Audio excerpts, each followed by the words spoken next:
Hello and welcome to the Dyson Leadership Podcast, where a lot of times I'll have different guests, executives, coaches, different people to come and share their insights, their expertise, their knowledge. Today's one of those days. So Diana Alt is going to be joining us. She is a coach that works with a lot of different individuals, specifically in higher levels of management. And so she has tremendous expertise and knowledge that she's got to share with us today. And what we're specifically going to be talking about is the common things that keep you from getting promoted. And we're going to dive into what some of those things are and discuss that today on this podcast episode. But Diana, first, if you will, just go ahead and introduce yourself to our audience. Let them know just a little bit about yourself, what you do, and then we can go from there. Yeah, sure. Thank you, Nick. I'm so excited to be here. I love nerding out about leadership with people. So nothing better than a Maxwell coach to jump on and nerd out about leadership. My name is Diana Alt, and I am the No BS career strategy coach. I focus on tech leaders. Like you said, I spent 20 years in tech before going full-time into my own business. So throughout my career as a coach, I started out helping people with job searches. Like before I even knew that being a coach was a thing, I had experienced a couple of layoffs. I helped myself, I helped my friends. And then later on that grew into job search coaching, which then grew into, well, why don't we define what kind of job we would like or like the direction of our career? And then it has kind of been additional that I've added executive and leadership coaching. So it's all in the same lane, just different times for different people in my niche. I have mostly been working one-on-one with people, but as you and I were discussing before the call, like magic happens in community. So I've been starting to add elements of community to my business, and I'm hoping to actually roll out like a formalized community for people that want to be with others talking about leadership and career growth, and without spending the one-on-one coaching dollars, which can get pretty pricey. So absolutely. And I know that was a conversation we had because me, for my business, I'm doing very similar because that is a thing. A lot of people can't afford the one-on-one coaching. It does get expensive, but also there's the aspect, one of the things I've been thinking about a lot is there's the aspect of leadership feels really lonely. Especially the farther up you go, being able to be with people, especially people that aren't in the same company as you, so you can get other perspectives and also have a place to bounce issues off of. Absolutely. Without it feeling like you're gossiping at the office. That's a really big deal. So absolutely. I'm also from the Kansas City area, so I'm a Go Chiefs kind of girl. And I believe in celebrating Taco Tuesday every week. There you go. That's some fun facts for the podcast audience. You got to have a little fun with it.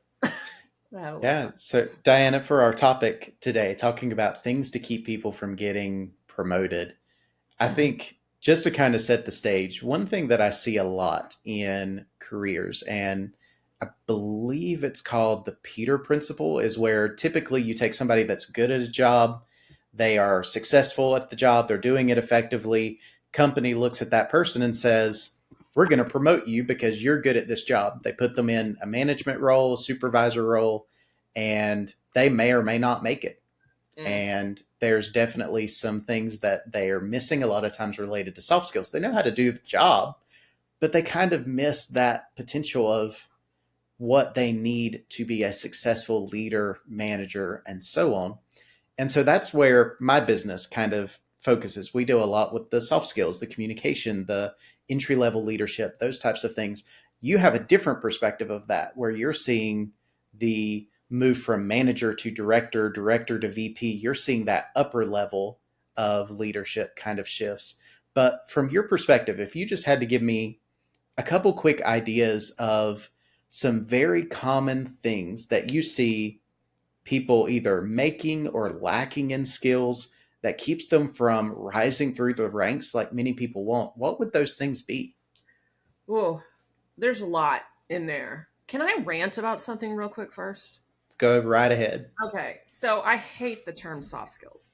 With the white hot fire of 10,000 burning suns, I hate the term soft skills because soft skills aren't soft. And in fact, soft skills are the difference maker between whether things are going to happen and not. I would say soft skills and then like general business acumen, like even your, you know, team lead software engineer needs some business acumen. Like if you don't know how money is made in your company and you're in a position of leadership, that's a problem. So I prefer to think of it as leadership skills. I've also heard it termed non-technical skills to distinguish between like, well, I know how to do risk management in the project management world, or I know how to write this code or whatnot. So I think we should just eliminate the term soft skills. Now, I'm not going to give you too much trouble over using it, and I actually That's sometimes fine. drop it. But as far as the mistakes people are making, this actually impacts all kinds of hiring,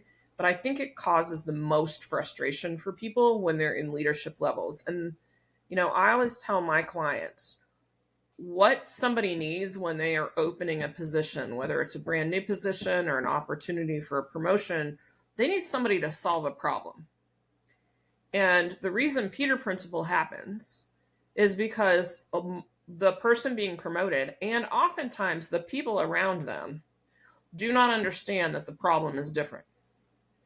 So the problem you have to solve as you've worked in HR, right? Like what's your role in HR?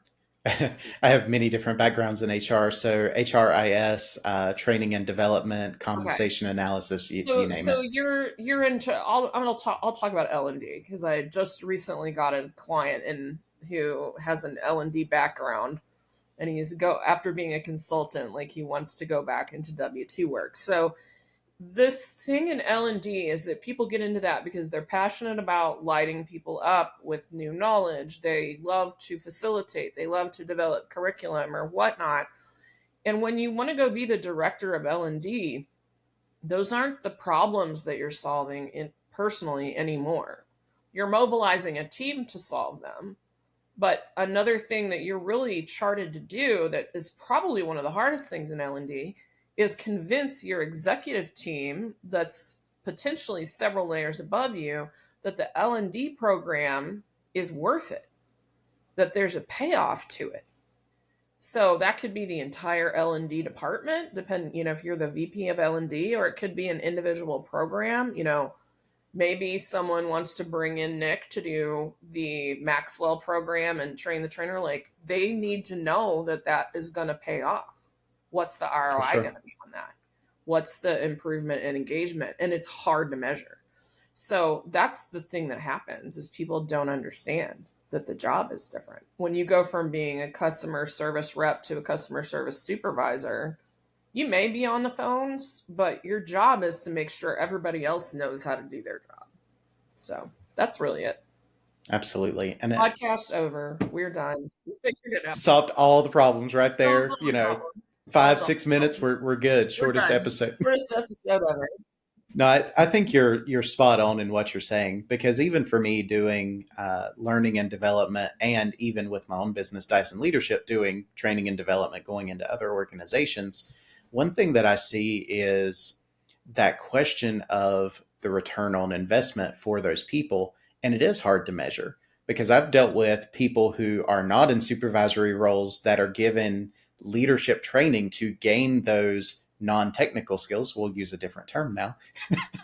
But people that are getting those different skill sets or those different approaches, and they're not seeing that the problem is different, just like you said, where I do this job well.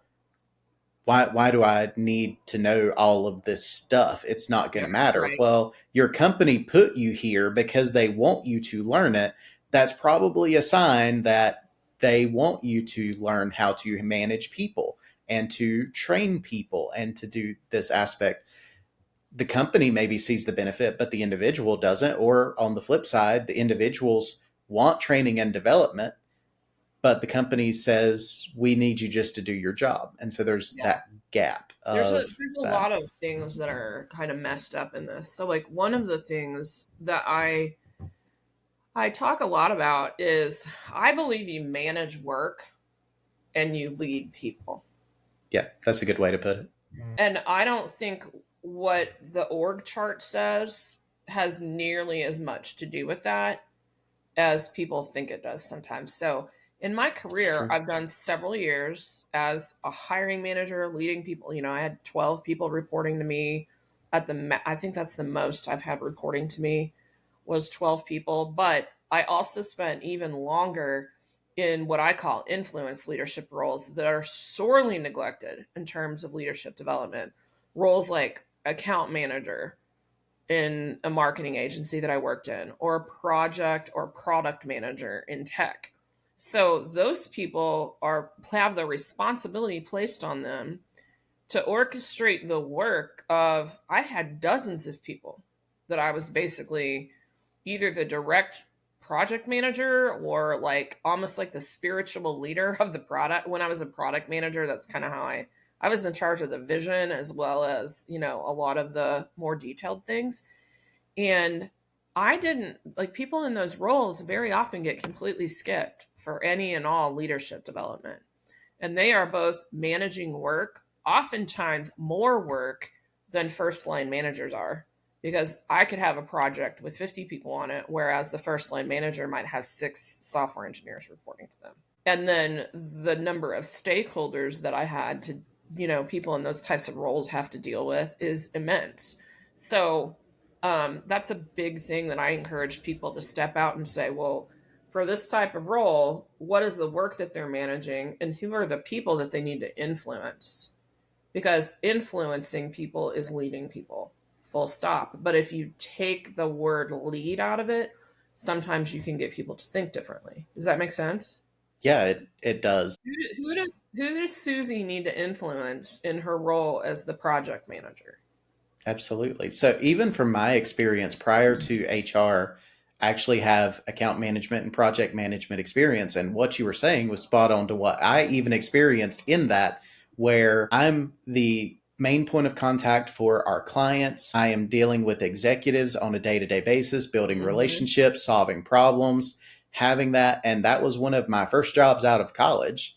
Okay, luckily I'm an extrovert and I've had a lot of leadership training, a lot of communication training. I could talk and interact with people at that level, but not everybody has that. And you're going to put them in a position where they're a main point of contact talking to executives or VPs or Yeah. directors.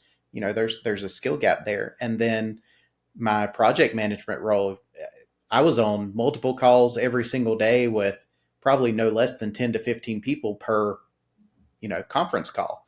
That was just a normal thing ongoing. Well, in that instance, for Nick, he had to be communicating, taking good notes, communicating the notes to his supervisor and developers and so on.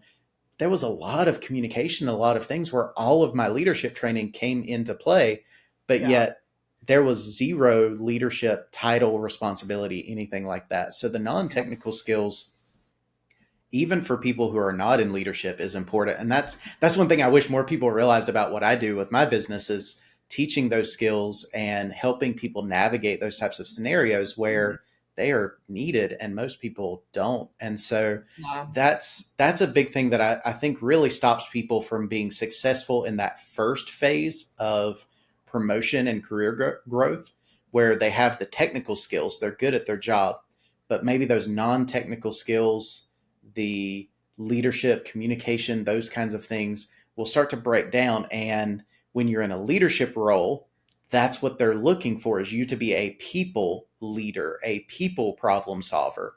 And if you don't have those, typically you don't go beyond that. So from your perspective, now as you're working with people in the upper levels of leadership, what are you seeing at that level that is now impacting people, keeping them from rising through the ranks further? There's another aspect that I think, in addition to just generally like what problem are you trying to solve, there's an interesting thing that I like to talk to people about, especially when they're going between manager and director, like, first line manager, which sometimes is called a team lead. You get the Mm-hmm. idea.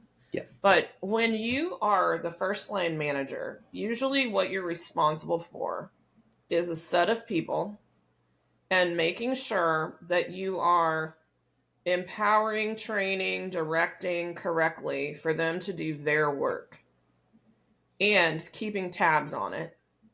so that if there's a problem with the process or someone wants status or wants to know what's happening, like you can communicate that. And there's a certain amount of, and I have to work with my peers. So if you're the software engineering team lead for, this one system, you might have to turn and work with the software engineering team lead in another team because your systems have to talk to each other. But when you go farther up the food chain, you start to work down less and sideways or up more. So if you're a CEO, you are not primarily focused on directing the activities of the other C-suite people below you. In fact, a lot of people in large organizations that are like a COO or a CFO, they don't actually talk to the CEO that often. That CEO, you could argue about how much is correct to do and not do, but the CEO has a huge, huge responsibility to be managing up into investor relations, to be serving on boards in related organizations if possible, so that you're cross-pollinating across the whole industry. So that's the most extreme example. And then when you're kind of in those middle layers that are like director, manager, as you go farther and farther in your career, working cross-functionally off to the side to influence things and create the conditions that a larger number of people can do great work is your job. And then managing up so that the people that are making giant strategic business decisions and the budgets that go with it know, wow, we really need to do things like invest in L&D because our attrition is through the roof. So does that make sense? Yeah, it does. Kind of what my mind's going to as we're talking about this and thinking about it. If you have somebody in that instance where they're starting to need to identify what are the critical aspects of where we are at as an organization to pivot. Is it we need more L&D? Is it we need a different person in this type of leadership role? When they're trying to identify that in that mid-level of what shift is needed to progress or continue going, what would you advise a person in that instance to start evaluating what they need to do? There needs to, first off, you got to listen more than you talk, which is a funny thing for someone that loves to go on podcasts to say. But you really have to listen to people at all levels and in various different teams and organizations very carefully. And also learn how to ask really good questions to uncover what is beneath what they're telling you. So there is a presentation that I give sometime. I actually just scheduled another one for in a couple of weeks from now, and it's called The Real Thing Hiring Managers Are Looking For. It's largely geared towards people who are looking for a job, but if you want to get promoted or something like that as well, this advice is still good. And it centers around the problems, but one of the other issues that happens is people talk about the surface problem, not the real problem. The least effective way to think about things usually is in terms of the features. The benefit is the problem that you solve, and the real need is like that deeper problem. So, weird example. To help develop that presentation, I threw out a question on Facebook of like, what's the latest thing that you bought that was like under $200 or something like that, and why did you buy it? One of the people pointed the number of Amazon links that were in the comments of that thread was really super fun. But one of the people said something about like a Santoku knife, like a really nice knife for the kitchen.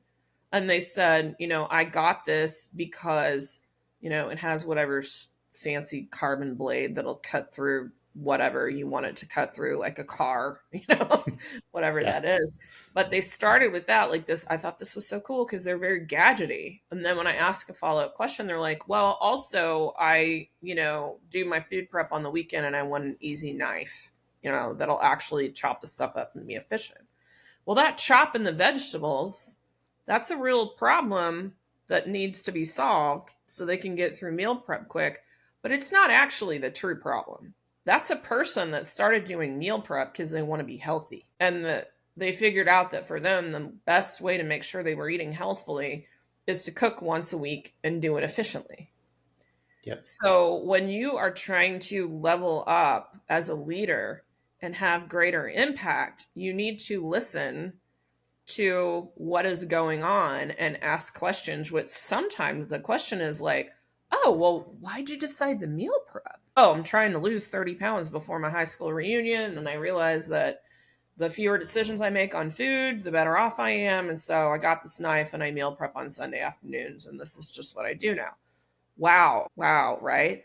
So that's the kind of thing you have to look at.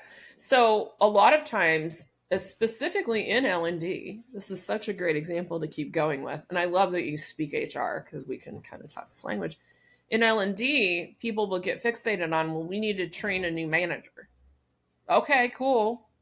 Why? Well, because if you have terrible managers, they fail, your projects fail, your people leave. And every time a person leaves a company, anywhere between 50 and 150% of that person's salary is the cost to replace them and train them. Yep. So if you have a bad leader leading a team of 6 software engineers that make $100,000 each, they're in charge of probably $900,000 of total loaded comp minimum. And if 2 of those people leave, you're now at somewhere between $150,000 and $450,000 lost because that leader didn't get trained. That is a problem.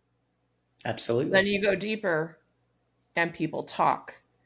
And so then you can't recruit. So that's the kind of things when you're hiring a leader for L&D, they have to be able to communicate. Well, this is what we found our cost of attrition is. This is what we found about the increase in attrition since we did away, we reduced or eliminated that program. So that's the kind of thing. And there's equivalent things in every different thing. But if you're the facilitator of the leadership skills training for new managers, the odds that you are expected to be able to rattle off and understand that every software engineer that leaves costs the company between $50,000 to $150,000 a year, or maybe even more, is low. For sure. And ultimately, that's why we do what we do, right? We're both working with people in careers and leadership and everything else, because that is hugely impactful. One of the things for me that I learned is there's so many even research and business articles you can go and find where it talks about people are not leaving the companies, they're leaving bad leaders. And that's what they try to get away from. And, they may like their job or like their responsibilities, but there's a lot of times it's the leader that they don't connect with, they don't resonate with, they don't communicate well with. And that's why they're out. I'm going to push back on this a little bit. All right, go for it. And then I'll introduce you to a model. One of my friends, Kelly, who's a recruiter, she's been a recruiter for umpteen years, so she talks to people that are wanting to leave all the time.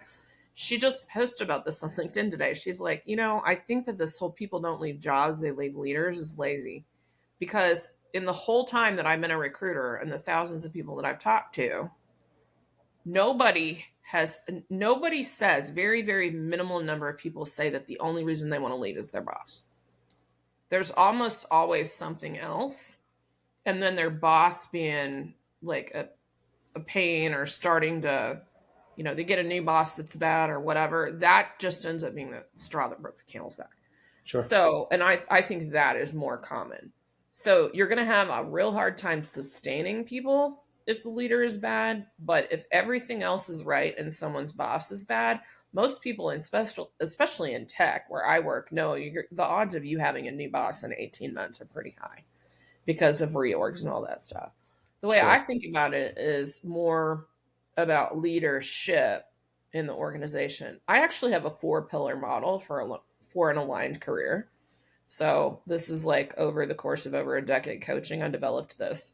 So the first pillar is you got to be in the right work. Like you have to be getting to learn and use the right skills. You have to be in that situation where you find that state of flow. You actually enjoy what you're doing.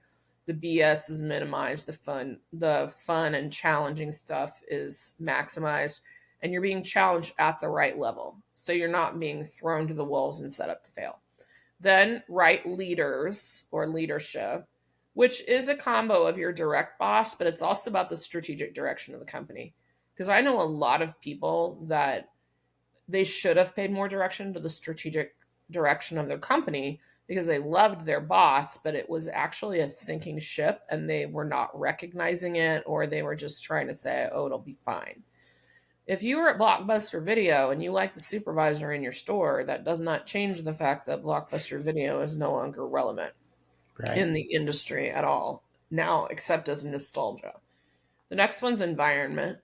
So the right environment for you, which is about all those factors that make work and life work together. It's everything from flexibility to, am I being paid fairly and have the correct title for the contribution I'm being asked to make?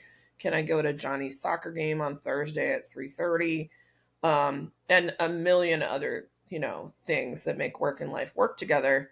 And then there's culture, which are the values of the company and your values sufficiently aligned? And do you see those values of the company in action? So you can't just say, we value diversity, but not have any policy to back it up, not have developed training for people that says this is what we mean by diversity and inclusion, and this is how we respect it. And this is the decisions that we're going to make based on that, including it will be do not pass go, do not collect $200 if we see a candidate for hiring that is not demonstrating these values or does something against it.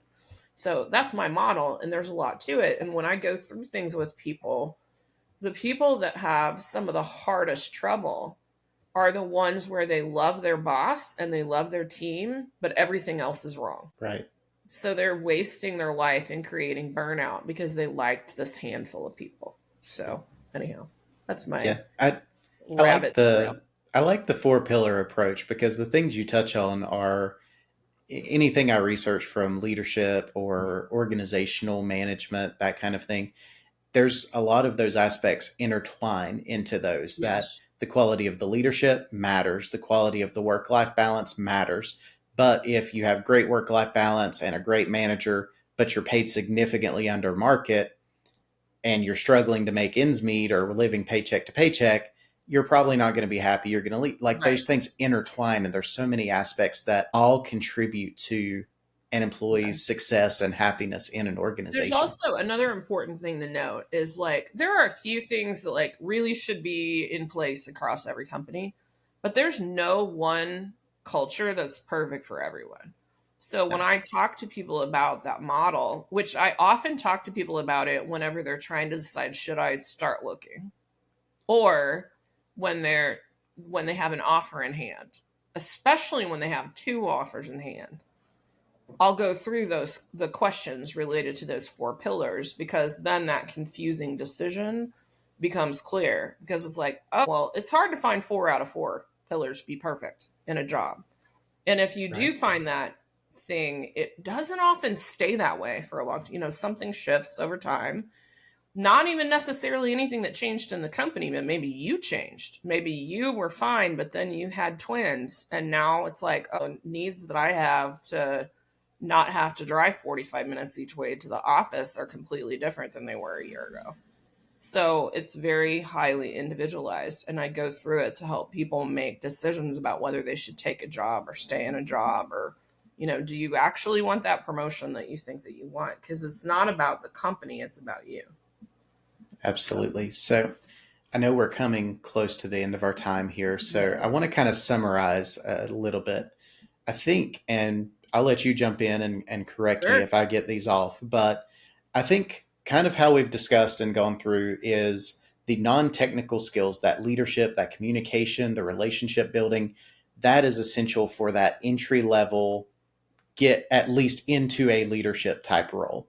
That doesn't mean you can stop at that point, but that's some of the basic things that you need to at least get into those and be successful at those. But then from there, you're going to be looking at the culture, the environment, the other aspects that are coming into play. You're also going to be looking at what problem can you solve, or the problem's going to be different, like you shared very early in the podcast, where you may go from manager to director. Your problem that you need to solve is now different. You can't look at it the same way. So you have to be able to be adaptable in your situation, but also ask the right questions to identify what is the problem and what do we need to do to solve it. And to your point as well, it might not be the most obvious. Your example, your story of the individual doing meal prep, that would be a situation where it might not be the answer on the front end, that initial most obvious thing.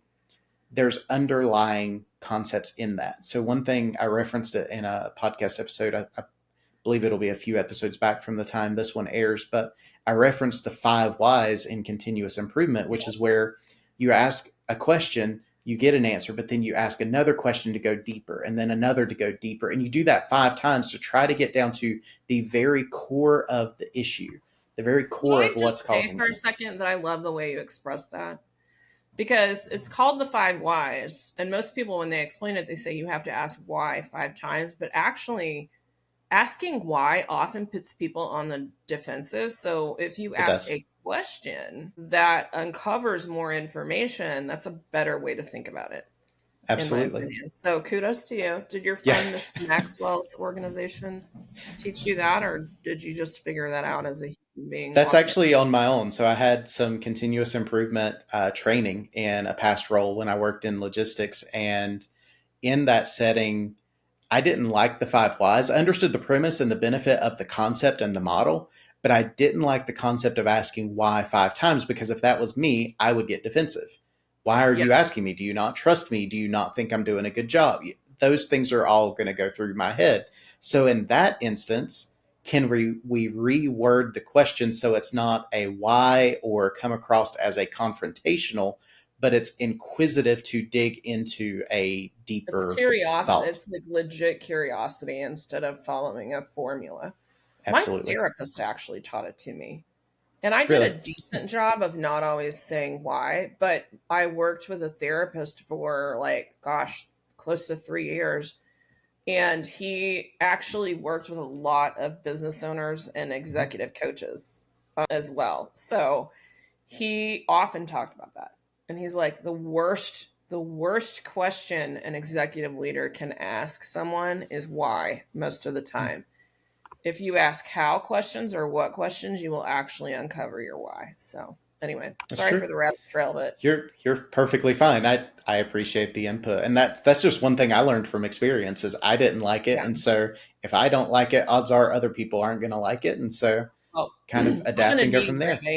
I'm a Enneagram 8, so conflict is my love language.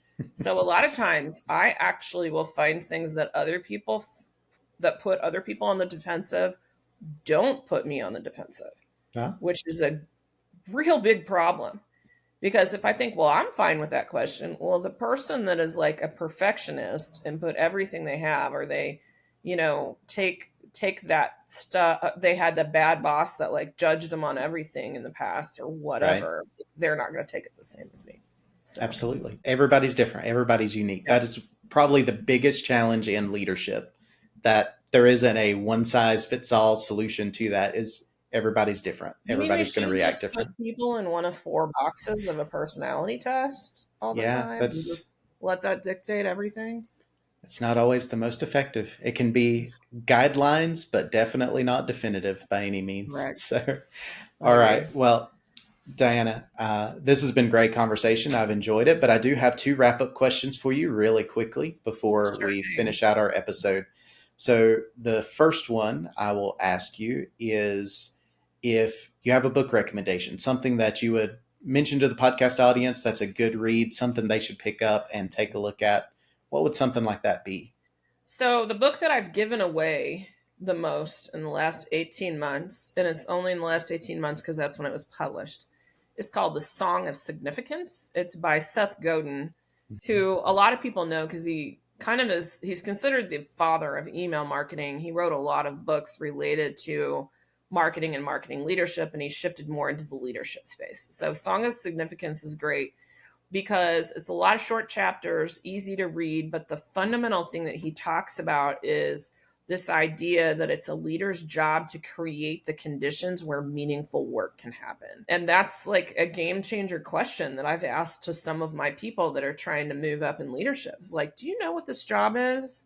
Do you know? And then they'll be like, well, I'm supposed to keep the business unit profitable or like make sure these SLAs are hit or whatever. I'm like, no, your job is to create the conditions where all the other people working for you can do that. And every time blows minds. So that is one that I would say. I think that's a good recommendation. I've not read that one personally, but I'm very familiar with a lot of Seth's work, and I know they're always really good. So, podcast audience, that'll be in the description. Wherever you are either watching or listening to this podcast, check out the description. That book will be linked there. And then, Diana, one final wrap up question for you, kind of circling all the way back to our entry level leaders, those who are maybe young professionals wanting to go into leadership.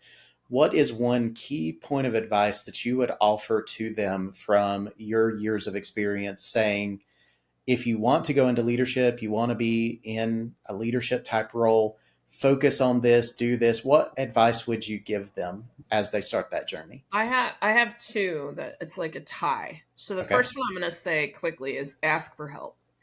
There is a big tendency when you're a new leader to feel like it's all on your shoulders now. And the best way to distinguish yourself is to like make it all happen by yourself. That's exact opposite of what you need to do. Now, when you ask for help, like show what you did to try to figure it out. Like don't just ask everybody to let you copy their homework, but ask for help. The second one, man, like my brain is blanking right now.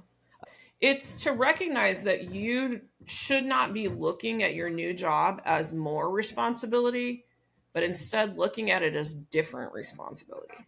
So one of the leading causes of overwork for anybody, including new managers, is that they think, oh, I have more responsibility now. And then they don't delegate, they don't give away the things. This is particularly common when somebody that's promoted to be leader of the team that they're already on. Another area that it happens is when somebody is becoming more senior. So they're not like the manager of a team yet, but someone will say, well, you need to do more to prove. No, you need to do different. You don't need to do 10 simple projects. You need to do 3 really complex ones to prove your chops so that you can become the senior, whatever the heck you are, instead of the entry level. So that's it. I think that's some great advice. So, podcast audience, I hope you've enjoyed our conversation. I know I have, just chatting back and forth. We both kind of extroverted social people, so I know we just jumped right in and started chatting back and forth. So really enjoyed it. I want to thank you for joining me on the podcast, Diana. It's been great, and glad we finally got to make it happen. Podcast audience, you don't know, but we have rescheduled so many times because everything in the world that could possibly go wrong, I think, has gone wrong. So it's great to finally have you on officially and get this recorded. So thank you for that. Thank you for being patient as well. Podcast audience, be sure to follow along. Be sure to look for new episodes coming every week. Leave us a rating, review, whatever you can to help spread the podcast. Please do that and look for new episodes. And let's just keep going, keep leading, keep growing, and just becoming better every day.